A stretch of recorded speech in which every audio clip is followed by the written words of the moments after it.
சண்முகம் பரணி சீரியல்ல இப்போ ஒரு அட்டகாசமான எபிசோட் வந்திருக்கு. மிஸ் பண்ணாம ஃபுல்லோடையும் கேளுங்க. அதுக்கு முன்னாடி வீடியோ பிடிச்சிருந்துச்சுன்னா லைக் மட்டும் பாருங்க. ரொம்ப பிடிச்சிருந்துச்சுன்னா நம்ம சேனலுக்கு வந்து சப்ஸ்கிரைப் பண்ணி கண்டினியூஸா ஆதரவு வந்து தாங்க. எஸ்ஐக்கு வந்து ஃபோன் அடிச்சு சொல்லிடுறாங்க. ஏதோ ஒரு திட்டத்தோட தான் வந்து செயல்பட்டுட்டு இருக்காங்க நம்ம வீட்டில் அப்படின்னு சொல்லிட்டு இருக்காங்க. என்னம்மா திட்டம் எதுவும் கேட்டிங்களா? தெரிலப்பா. 2 வழக்கறிஞரை கூட்டிகிட்டு வந்து பேசிகிட்டு இருக்காங்க. நம்ம சவுந்தரபாண்டியனும் முத்துப்பாண்டியனும் உள்ளே வரக்கூடாதுன்னு வேற சொல்கிறாங்க. நல்லது செய்கிறேன். நம்மளே வந்து வழக்கறிஞரை கூட்டிகிட்டு வந்து என்னென்ன செய்யணும்னு கேட்குறப்ப, அவரு இத்தன நாள் வரைக்கும் ஏகப்பட்ட தில்லுமுல்லுலாம் செஞ்சிருக்காப்புல. அவரே வந்து மிகப்பெரிய கேடி. அப்படி இருக்க சிச்சுவேஷன்ல, வழக்கறிஞர கூப்பிட்டு வந்து கேட்டுறாங்கன்னா, நிச்சயம் ஐடியாலாம் பலமா தான் சொல்லுவாங்க. நம்ம என்ன பண்ணணும்?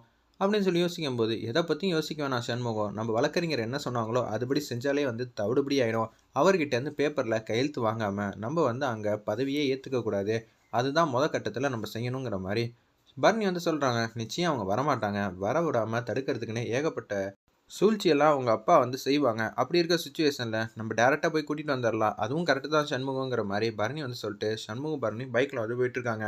நீங்க எல்லாரும் டைரக்ட்டா வந்து பதவி ஏற்கிற இடத்துக்கு வந்து வந்துருங்க அப்படின்னு சொல்லும்போது, வீட்டுக்கு வந்து பரணி வந்து மாசா வந்து வந்துட்டுருக்காங்க. வேற லெவல்ல இருந்துச்சுன்னே சொல்லலாம். என்னப்பா பரணி வரமாட்டான்னு நெனச்சா, பரணி வந்துட்டா. என்ன பண்றது? நம்ம இங்கேருந்து போக்கூடாது.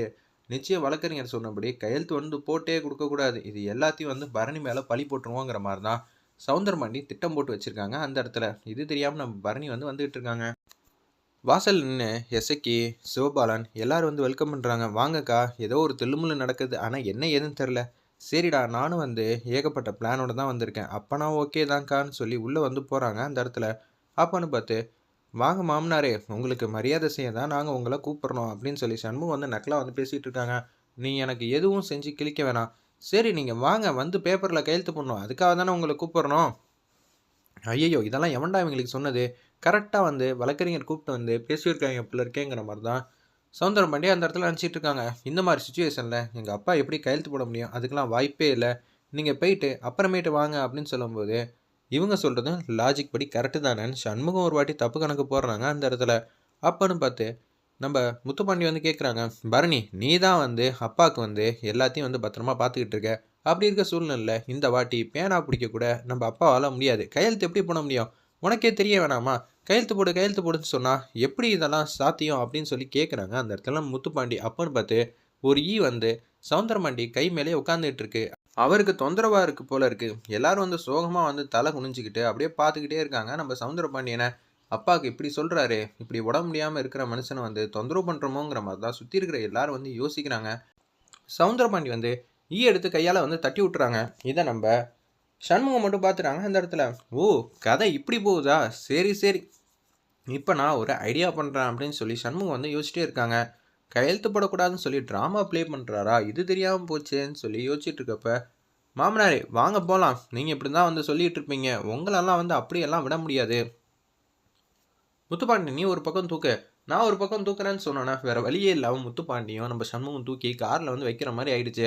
அத்தை, எசக்கி, எல்லாரும் சீக்கிரம் வந்து ஒரு ஆட்டோவ பிடிச்சு வந்துருங்க. நாங்க 2 பேரும் பைக்ல முன்னாடி போயிட்டு இருக்கோம் அப்படின்னு சொல்லிட்டு பைக்ல வந்து ஃபாலோ பண்ணிட்டே போறாங்க அந்த காருக்கு பின்னாடி. என்னடா காருக்கு பின்னாடியே போற? திடீர்னு உங்க அப்பா வண்டிய திருப்ப சொல்லிட்டாருண்ணா. அதனால தான். டேய் வண்டிய திருப்புல்ல, என்னால கையெழுத்து போட முடியாதுன்னு சொல்றாங்க. பின்னாடி பார்த்தியா யார் வரான்னு? சண்முகம். நம்ம எங்க ஓடுனாலும் கரெக்ட்டா வந்து பின்னாடியே வந்து உன்ன தூக்கிட்டு வந்துருவான். அதுக்கப்புறம் அவன் பைக்ல தான் நீ அதுவும் ஃப்ரண்ட்ல வந்து உட்கார வைப்பான். இதெல்லாம் உனக்கு தேவையா? அப்படின்னு சொல்லும்போது, சரி போ, சமாளிச்சு தானே ஆவணும். பார்த்துக்கலாம். ஒரு வேளை அந்த இடத்துக்கு போற மாரி சிச்சுவேஷன் வந்துருச்சுன்னா, எப்படி சமாளிக்கணும்னு சொல்லி வழக்கறிஞர்ட்ட ஃபோன் அடிச்சு கேளுடான்னா, ஃபோன் அடிச்சு கேட்டுட்டு இருக்காங்க.